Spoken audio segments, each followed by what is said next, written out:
Assalamualaikum warahmatullahi wabarakatuh. Perkenalkan, nama saya Hanif Ramadan Dwi Setioko dengan NIM 2017-021-079. Saya merupakan mahasiswa Sekolah Tinggi Ilmu Ekonomi AI dengan jurusan Manajemen dan konsentrasi Manajemen Pemasaran. Saya di sini akan mempresentasikan hasil penelitian skripsi saya dengan judul Pengaruh Persepsi Harga, Citra Merek, dan Promosi terhadap Keputusan Pembelian pada mahasiswa-mahasiswi pengguna jasa transportasi online GrabCar di Jakarta.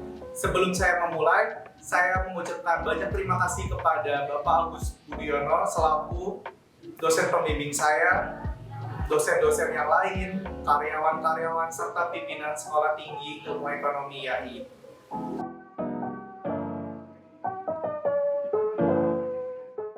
Pertama dimulai dengan bab 1.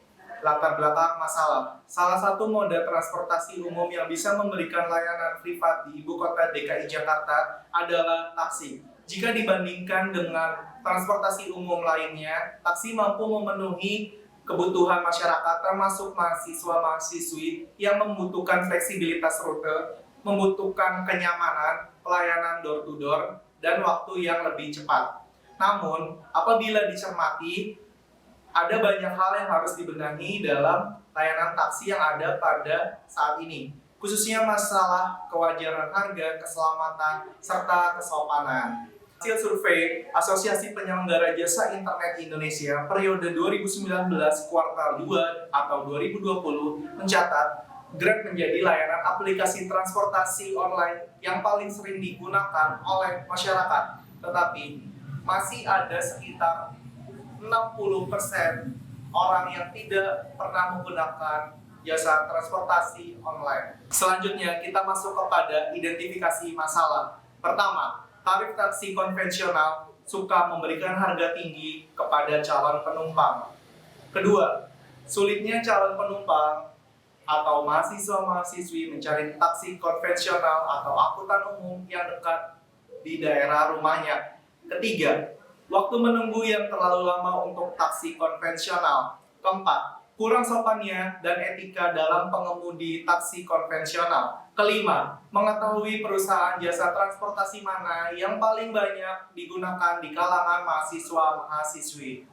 Lalu kita masuk kepada rumusan masalah. Pertama, apakah persepsi harga berpengaruh terhadap keputusan pembelian pada mahasiswa-mahasiswi pengguna jasa transportasi online GrabCar di Jakarta? Kedua, apakah citra merek berpengaruh terhadap keputusan pembelian pada mahasiswa-mahasiswi pengguna jasa transportasi online GrabCar di Jakarta? Ketiga, apakah promosi berpengaruh terhadap keputusan pembelian pada mahasiswa-mahasiswi pengguna jasa transportasi online GrabCar di Jakarta? Keempat, apakah persepsi harga, citra merek, dan promosi berpengaruh terhadap keputusan pembelian pada mahasiswa-mahasiswi pengguna jasa transportasi online GrabCar di Jakarta? Sekarang kita masuk kepada bab 2, kerangka pemikiran dan hipotesis penelitian. Di atas saya ini ada gambar kerangka penelitian skripsi saya. Hipotesis pertama, HO, persepsi harga tidak berpengaruh secara signifikan terhadap keputusan pembelian. HA, persepsi harga berpengaruh secara signifikan terhadap keputusan pembelian. Hipotesis kedua, HO, citra merek tidak berpengaruh secara signifikan terhadap keputusan pembelian. HA, citra merek berpengaruh secara signifikan terhadap keputusan pembelian. Hipotesis ketiga, HO, promosi tidak berpengaruh secara signifikan terhadap keputusan pembelian. HA, promosi berpengaruh secara signifikan terhadap keputusan pembelian. Hipotesis keempat, HO, persepsi harga, citra merek, dan promosi tidak berpengaruh secara signifikan terhadap keputusan pembelian. HA, persepsi harga, citra merek, dan promosi berpengaruh secara signifikan terhadap keputusan pembelian. Kita masuk kepada bab 3, metodologi penelitian. Jenis penelitian ini adalah penelitian kuantitatif. Sumber data penelitian ini adalah data primer. Populasi dalam penelitian ini yang mengisi kuesioner disebar melalui sosial media, yaitu 100 orang mahasiswa-mahasiswi pengguna jasa transportasi online GrabCar di Jakarta.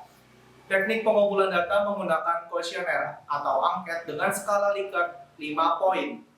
Sampel pada penelitian ini adalah sampling genome, di mana semua anggota populasi digunakan sebagai sampel. Sampel yang digunakan sebanyak 100 orang mahasiswa-mahasiswi pengguna jasa transportasi online GrabCar di Jakarta. Selanjutnya kita masuk kepada bab 4, hasil penelitian dan pembahasan, yaitu deskripsi responden. Pertama, sebagian besar mahasiswa-mahasiswi pengguna jasa transportasi online GrabCar di Jakarta adalah perempuan sebesar 73%. Kedua, sebagian besar mahasiswa-mahasiswi pengguna jasa transportasi online GrabCar di Jakarta berumur 21 sampai 22 tahun sebesar 56%. Ketiga, sebagian besar mahasiswa-mahasiswi pengguna jasa transportasi online GrabCar di Jakarta, lokasi universitas atau institut atau sekolah tingginya berada di Jakarta Pusat sebesar 48%. Keempat, sebagian besar mahasiswa-mahasiswi pengguna jasa transportasi online GrabCar di Jakarta bersemester 8 sebesar 61%. Kelima, sebagian besar mahasiswa-mahasiswi pengguna jasa transportasi online GrabCar di Jakarta lama menggunakan jasa transportasi online GrabCar lebih dari 5 tahun sebesar 28%. Selanjutnya kita masuk kepada hasil penelitian. Di samping saya ada gambar uji analisis regresi linear berganda yang artinya konstanta sebesar minus 2691, artinya bahwa apabila semua variabel kurang dari sama dengan 0, maka keputusan pembelian atau X mengalami penurunan. Koefisien persepsi harga atau X1 sebesar 0,195 bernilai positif. Koefisien citra merah atau X2 sebesar 0,586 bernilai positif. Koefisien promosi atau X3 sebesar 0,266 bernilai positif, yang artinya setiap kenaikan satu variabel memberi pengaruh ke arah positif terhadap keputusan pembelian. Lalu selanjutnya kita masuk ke uji T parsial. Di samping saya ini ada gambar uji T parsial yang artinya persepsi harga X1 terhadap keputusan pembelian H1 ditolak dengan nilai SIG 0,057 lebih dari 0,050 dan nilai T hitung 1,924 kurang dari T tabel 1,987, maka dapat disimpulkan bahwa persepsi harga tidak berpengaruh terhadap keputusan pembelian. HO diterima, HA ditolak.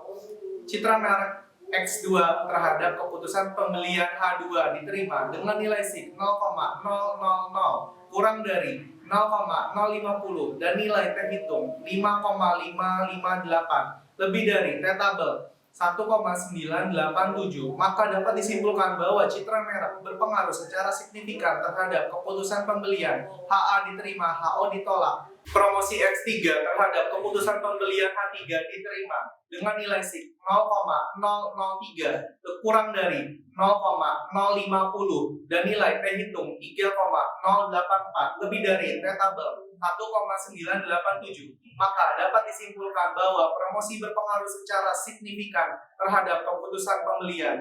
HA diterima dan HO ditolak. Selanjutnya ada gambar uji F simultan yang artinya persepsi harga, citra merek, dan promosi terhadap keputusan pembelian H4 diterima dengan nilai SIG 0,000 kurang dari 0,050 dan nilai F hitung sebesar 80,091 lebih dari F tabel 2,70.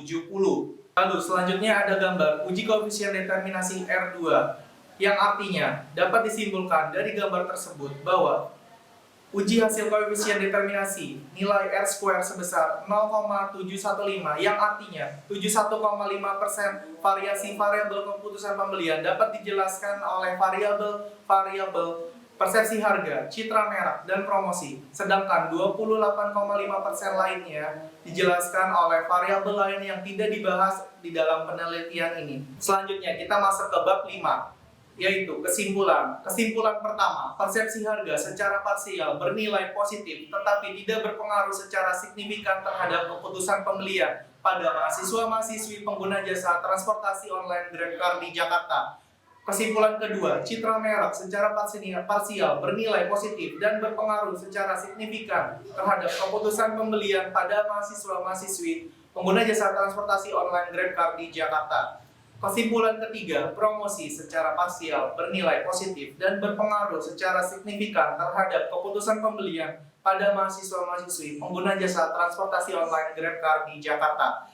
Kesimpulan terakhir atau yang keempat, persepsi harga, citra merek, dan promosi secara simultan bernilai positif dan berpengaruh signifikan terhadap keputusan pembelian pada mahasiswa-mahasiswi pengguna jasa transportasi online GrabCar di Jakarta. Sekian dari hasil presentasi saya.